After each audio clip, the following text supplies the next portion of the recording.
Next question है, what do mean by positive working capital, negative working capital. आपको बताना है पॉजिटिव वर्किंग कैपिटल क्या होता है, नेगेटिव वर्किंग कैपिटल क्या होता है। आप लोगों को पता है वर्किंग कैपिटल का एग्जैक्टली इक्वेशन क्या होता है, current assets minus current liabilities.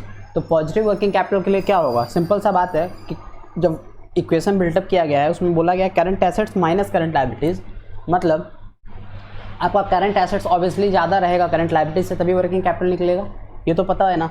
तो ऑब्वियस सा बात है, अगर आपका करंट एसेट्स करंट लायबिलिटी से ज़्यादा है तभी आपका वर्किंग कैपिटल पॉजिटिव आएगा। अगर आपका करंट एसेट्स 7 है, करंट लायबिलिटी 5 है, तभी ना वर्किंग कैपिटल 2 पॉजिटिव आएगा। पर अगर करंट एसेट्स 5 हो जाए, करंट लायबिलिटी 7 हो जाए, तो करंट आपका वर्किंग कैपिटल क्या आ जाएगा, नेगेटिव आ जाएगा। तो सिंपल सा बात है, आपसे पूछा गया पॉजिटिव वर्किंग कैपिटल क्या होता है, नेगेटिव वर्किंग कैपिटल क्या होता है। Working capital equals to current asset minus current liabilities. It can be simple understood on the basis of mathematics that simple mathematics इसके पीछे का डाला हुआ है, आप लोगों को पता है, इसमें पढ़ाने का एक्स्ट्रा कुछ नहीं है। क्या बोला गया, current assets more than current liabilities, current asset ज़्यादा है करंट लायबिलिटीज से तो वर्किंग कैपिटल पॉजिटिव रहेगा, करंट एसेट्स कम है करंट लायबिलिटीज से तो वर्किंग कैपिटल नेगेटिव रहेगा, और current asset equal to current liabilities है तो वर्किंग कैपिटल क्या होगा, नील रहेगा। Generally, an organization has a positive working capital, which signifies that the current assets of the organization is financed partly through current liabilities and partly through long term or short term fund of the company.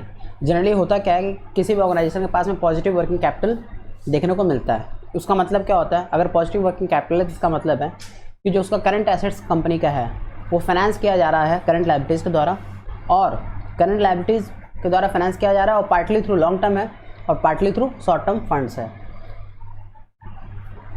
तो ये favourable होता है, अगर आपका working capital 1 आ रहा है तो ये फेवरेबल होता है। In such a case current ratio of the firm shall be more than 1 which signifies that the current asset of the company are sufficient to meet the current obligation of the firm.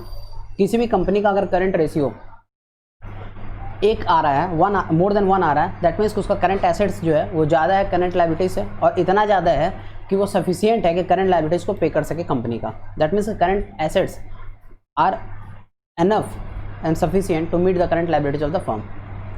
दूसरा paragraph में क्या बोला है, if an organisation has a nil working capital, किसी company का working capital अगर nil है तो इसका मतलब क्या होता है, it signifies the whole current assets of the organisation is being financed to current liabilities. इसका मतलब है कि पूरे के पूरे ऑर्गेनाइजेशन का जो करंट एसेट्स है वो फाइनेंस कैसे हो रहा है, करंट लायबिलिटीज के थ्रू, और उसका करंट एसेट्स जो है वो इक्वल है करंट लायबिलिटीज के। ऑब्वियस सा बात है, अगर करंट एसेट्स और करंट लायबिलिटीज इक्वल हो जाएंगे तो माइनस करने पर ऑब्वियसली क्या आएगा, नील आएगा। On contrary, if an organisation has a negative working capital, और किसी कंपनी का वर्किंग कैपिटल नेगेटिव दिख रहा है, इसका मतलब ऑब्वियस सा बात है उसका करंट एसेट्स कम है या करंट एसेट्स सफिशिएंट नहीं है कि वो पे कर पाए करंट लायबिलिटीज़ को। It is not desirable to have a nil और negative balance of working capital, और ये डिजायरेबल भी नहीं होता है, जेन्युइन भी नहीं होता है किसी भी कंपनी का नील रहे या नेगेटिव वर्किंग कैपिटल रहे। हर कंपनी चाहता है कि उसका वर्किंग कैपिटल पॉजिटिव हो, ना कि नील हो या नेगेटिव हो। क्यों? Because it causes danger of short term insolvency of the firm, क्योंकि शॉर्ट टर्म सॉल्वेंसी पे उसके बात आ जाता है। Short term solvency causes danger to the short term solvency of the firm and hampers the goodwill of the organisation. अगर किसी भी कंपनी का नील वर्किंग कैपिटल आ जाता है या नेगेटिव वर्किंग कैपिटल आ जाता है, इसका मतलब कि कंपनी शॉर्ट टर्म में सॉल्वेंट नहीं है, उसको सॉल्वेंसी पे सवालिया निशान उठता है, और अल्टीमेटली उस कंपनी का गुडविल हैम्पर होता है। नेक्स्ट क्वेश्चन है, what do understand by gross working capital and net working capital. Gross working capital net working capital के बीच में क्या डिफरेंस है।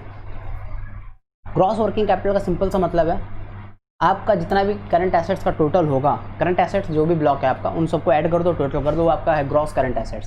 सिंपल सा बात है, आपका total investment in all current assets. और नेट वर्किंग कैपिटल क्या होता है, the term net working capital refers to the excess of total current assets over total current liabilities. Net working capital क्या होगा, जो करंट एसेट्स का total है उसमें सब करंट लायबिलिटीज का टोटल को माइनस कर दो, आपका आ जाएगा नेट वर्किंग कैपिटल। और ग्रॉस वर्किंग कैपिटल मतलब क्या है, कुछ नहीं, करंट एसेट्स।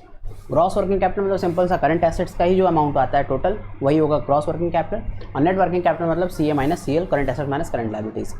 ये रहा आपका positive working capital, negative working capital and gross working capital and net working capital.